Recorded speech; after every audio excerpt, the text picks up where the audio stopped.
নমস্কার বন্ধুরা, জঙ্গলমহল ভিলেজ ফুডে আপনাদের সকলকে স্বাগত। বড়দের প্রণাম এবং ছোটদের ভালোবাসা জানাই। আশা করি সবাই ভালো আছেন। আজকে আমি আবার চলে এসেছি আরেকটি সম্পূর্ণ নিরামিষ রেসিপি নিয়ে।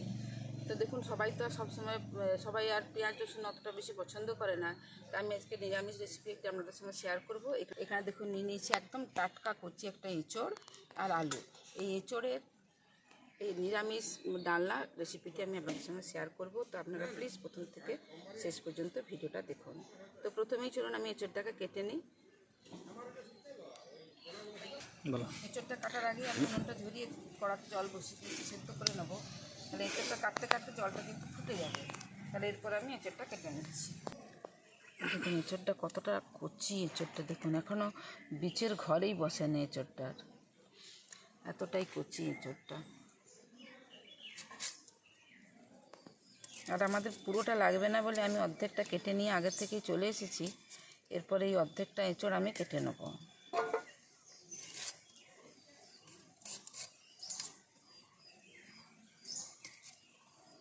দেখুন এইভাবে আমি এরকম পিস করে করে কেটে নিচ্ছি। আর এই সাইডগুলো দেখুন, এইখানটা যেন একটু সবুজের অংশ না থাকে, এগুলোকে সম্পূর্ণভাবে পরিষ্কার করে নিতে হয়। আমি এইভাবে এঁচড়টাকে কেটে নিচ্ছি।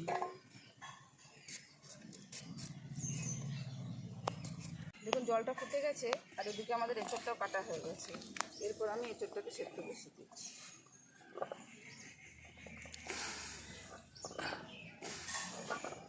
বেশি খুব কচি এঁচড় হলে না একটু করতে হতে সময় লাগে। দিয়ে দিচ্ছি সামান্য পরিমাণে নুন, অল্প একটু হলুদের গুঁড়ো, এঁচড়টাকে আমি চাপা দিয়ে দিচ্ছি।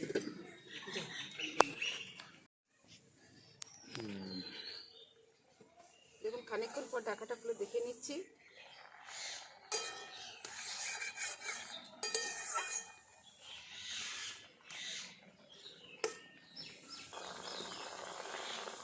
এঁচড়টা সেদ্ধ হয়ে গেছে। এরপর এটাকে আমি নামিয়ে নিচ্ছি। কচি এঁচড় হলে সেদ্ধ হতে একটু টাইম লাগে। তোর কড়াতে আমি অল্প একটু জল দিয়ে দিচ্ছি। এরপর একে একে আমি কতগুলো মশলা এই জলের মধ্যে দিয়ে সেদ্ধ করে নেব।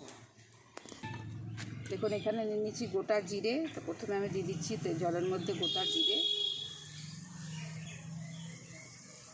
দিয়ে দিচ্ছি গোটা ধনে,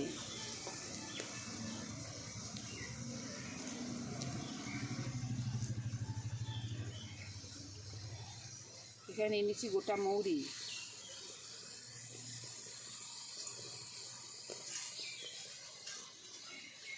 8-10টা গোলমরিচ, দুটো এলাচ, এক টুকরো দারচিনি, দুটো লবঙ্গ, দুটো শুকনো লঙ্কা, এক টুকরো আদা, আর এই দুটো ছোটো বলে আমি দুটো টমেটো দিচ্ছি। এবার এই সমস্ত মশলাগুলোকে আমি খুব ভালো করে সেদ্ধ করে নেব।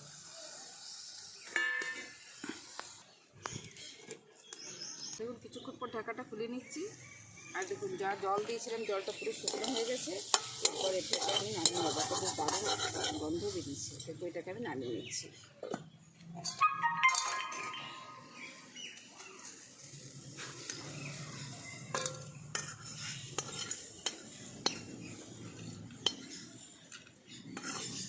কড়াটা ধুয়ে নিয়েছি। এবার কড়াটা দিয়েছি তেল। এরপর আমি যে সেদ্ধ করে রেখেছি এঁচড়টা আর এখানে আলু কেটে রেখেছি, এই এঁচড়ের আলুটাকে ভেজে নেব। তেলটা গরম হয়ে গেছে। এরপর আমি এই কেটে ধুয়ে রাখা আলুগুলো দিয়ে দিচ্ছি।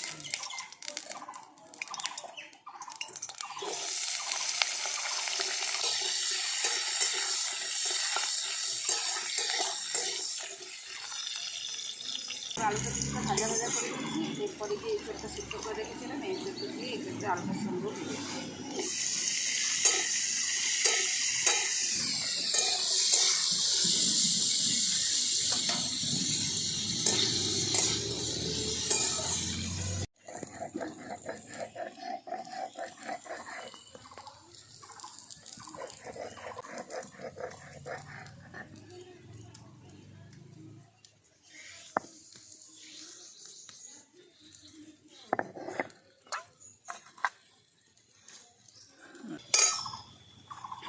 দেখুন মশলাটা বেটে নিয়ে চলে এসেছি, আর এদিকে এঁচোড়ের আলুটা ভাজা হয়ে গেছে। এবার এই এঁচোড় আলুটাকে নামিয়ে নিচ্ছি।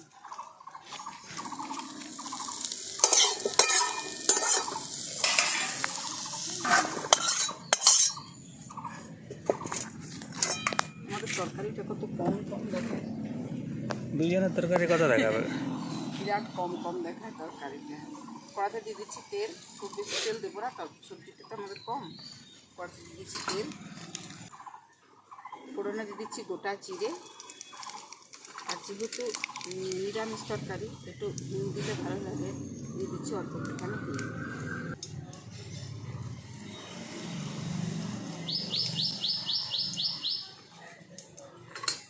ফোড়নটা ভাজা ভাজা করে দিয়েছি, আর হিংটা থেকে বেশ ভালো একটা গন্ধ বেরোচ্ছে। এই সময় আমি এই মশলাটা বেটে দিয়ে দেবো। তো পুরোটা অতটা দেবো না, তার কারণ সবজিটা তো কম, একটুখানি রেখেই দেবো।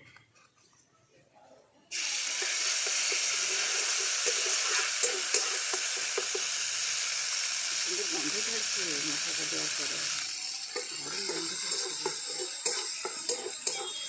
মশলাটা তো মশলাগুলো তো আমি সেদ্ধ করে নিয়েছি, তাহলে খুব একটা বেশি বসবো না। তারপরে উনুনটা খুব জ্বলে গেছে, এরপর তো আমি কিছু গরু মশলা মিশিয়ে নেবো, তার জন্য অল্প একটুখানি জল দিচ্ছি।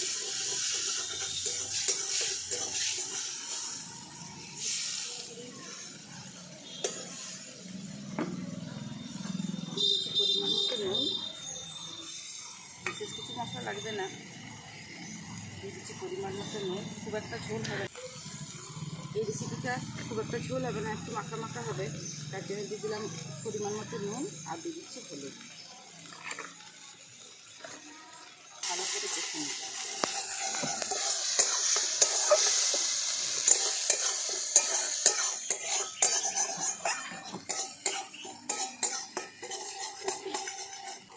দেখুন মশলাটা কষানো হয়ে গেছে, আর এই সাইডগুলো থেকে দেখুন তেল ছেড়ে ছেড়ে এসেছে।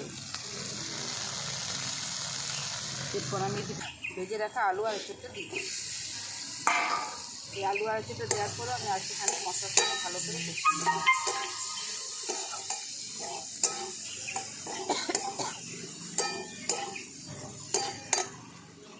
একদম শুকনো শুকনো হয়ে গেছে, আমি একটু অল্প জল দিয়ে এটাকে কষিয়ে নিচ্ছি।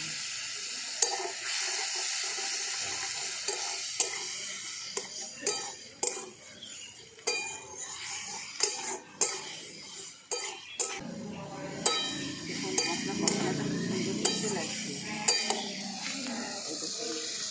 কি দারুণ দেখতে লাগছে না মশলা কষানোটা। মশলাটা খুব ভালো করে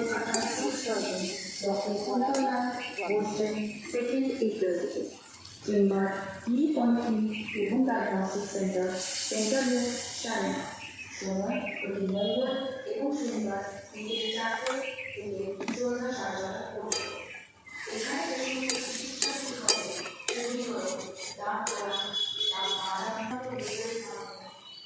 এঁচোড়ের সঙ্গে সমস্ত মশলাগুলো ভালো করে মিশিয়ে দিয়েছি, এরপর একটু ফুটে যাক, আমি এটা চাপা দিয়ে দিচ্ছি। দেখুন কিছুক্ষণ পর ঢাকাটা খুলে নিচ্ছি, দেখুন এটা খুব ভালোভাবে ফুটে গেছে। এঁচোড়গুলোকে আমি আগেই সেদ্ধ করে রেখেছিলাম, এঁচোড়গুলোও ভালো সেদ্ধ হয়ে গেছে, আর আলুগুলোও দেখুন খুব ভালোভাবেই আলুগুলোও সেদ্ধ হয়ে গেছে। একদম আলুগুলো গলে যাচ্ছে, এরকম সেদ্ধ হয়েছে। এরপর ঝোল ঝোল অবস্থাতেই আমি এটাকে নামিয়ে নেব। তা যেহেতু নিরামিষ তরকারি, যারা পছন্দ করবেন এর মধ্যে একটু ঘি আর চিনি দিতে পারেন। একটু বেশি রিচ হয়ে যায় বলে আমি এগুলো দিলাম না, এইভাবেই আমি নামিয়ে নিচ্ছি।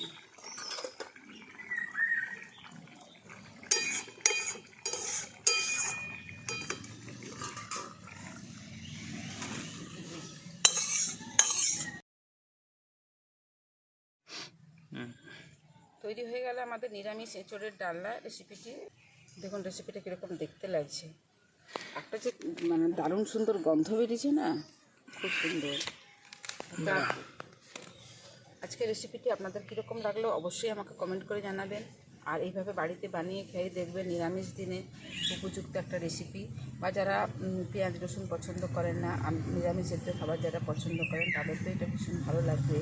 আপনারা বাড়িতে বানিয়ে খেয়ে দেখবেন, ভালো লাগলে জঙ্গলমহল ভিলেজ ফুড চ্যানেলটিকে লাইক কমেন্ট শেয়ার করবেন এবং প্লিজ সাবস্ক্রাইব করে দেবেন। পাশে থাকা বেল আইকনটি প্রেস করবেন সবার আগে নোটিফিকেশন পাওয়ার জন্য। প্রত্যেকেই ভালো থাকবেন, সুস্থ থাকবেন, সাবধানে থাকবেন। শেষ করছি। আবার আপনাদের সঙ্গে দেখা হবে পরবর্তী আরেকটি ভিডিও।